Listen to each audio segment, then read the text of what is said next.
Hi friends, welcome to my channel. ఈరోజు మనం వినాయక చవితికి పూజా సామాగ్రి ఎలా సిద్ధం చేసుకోవాలో ఈ వీడియోలో తెలుసుకుందామండి.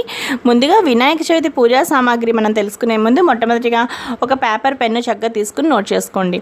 ముందుగా వినాయక చవితికి ఫస్ట్ మొట్టమొదటిగా మనం పసుపు గణపతిని తప్పనిసరిగా సిద్ధం చేసుకోవాలండి. పసుపు గణపతితోనే మనం ముందుగా ప్రారంభించాలి అనమాట. అందుకోసం చక్కగా పసుపు గణపతిని తీసుకుని చక్కగా సిద్ధం చేసి పెట్టుకోండి, ఒక తమలపాకు మీద పెట్టి.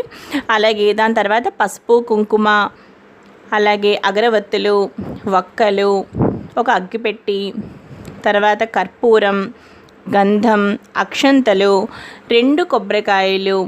మనం పూజలో వినాయకుడికి కొబ్బరికాయ కొట్టడం కోసమని 2 కొబ్బరికాయలు అనమాట. 2 కొబ్బరికాయలు తీసుకోవాలి. అలాగే దీపము, మనం తైలం కానీ, తైలంలో అయితే శ్రేష్టం అనేది కొబ్బరి నూనె అండి, దేవుని పూజనికి వాడేది. అలాగే నెయ్యి కూడా మనం తీసుకోవచ్చు, చక్కగా ఆవు నెయ్యి కూడా మనం వాడచ్చు పూజలో. అలాగే వస్త్రములు అంటే చిన్న పత్తితో మనం తయారు చేస్తామన్నమాట. పత్తితో చిన్న చిన్నగా బిళ్ళలా తయారు చేస్తాం మనం.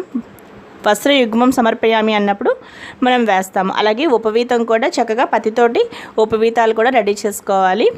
దాని తర్వాత మనం వినాయకుడికి ఏవైతే నైవేద్యాలు పెట్టాలనుకుంటున్నామో మహానైవేద్యం రెడీ చేసుకోవాలి. మహానైవేద్యం అంటే ఉండ్రాళ్ళు అండి. తప్పనిసరిగా వినాయకుడికి ఉండ్రాళ్ళు, జిల్లేడికాయలు తప్పనిసరిగా నైవేద్యంలో ముఖ్యంగా ఉండాలి అండి. వాటితో పాటు బెల్లం కూడా తప్పనిసరిగా నైవేద్యం పెట్టాలండి. పసుపు గణపతికి అలాగే మహాగణపతికి కూడా ఒక చిన్న బెల్లం ముక్క కూడా మీరు పక్కన పెట్టుకోండి. పూజా సామాగ్రిలోకే వస్తాయి ఇవన్నీ కూడా. అలాగే తాంబూలం సమర్పయామి అన్నప్పుడు మనం తాంబూలం ఏం సమర్పించాలి అంటే చక్కగా తమలపాకులు, 3 తమలపాకులు, దానిలో చిల్లర డబ్బులు పెట్టాలి. అలాగే ఒక్కలు తప్పనిసరిగా ఉండాలి, 2 అరటిపళ్ళు.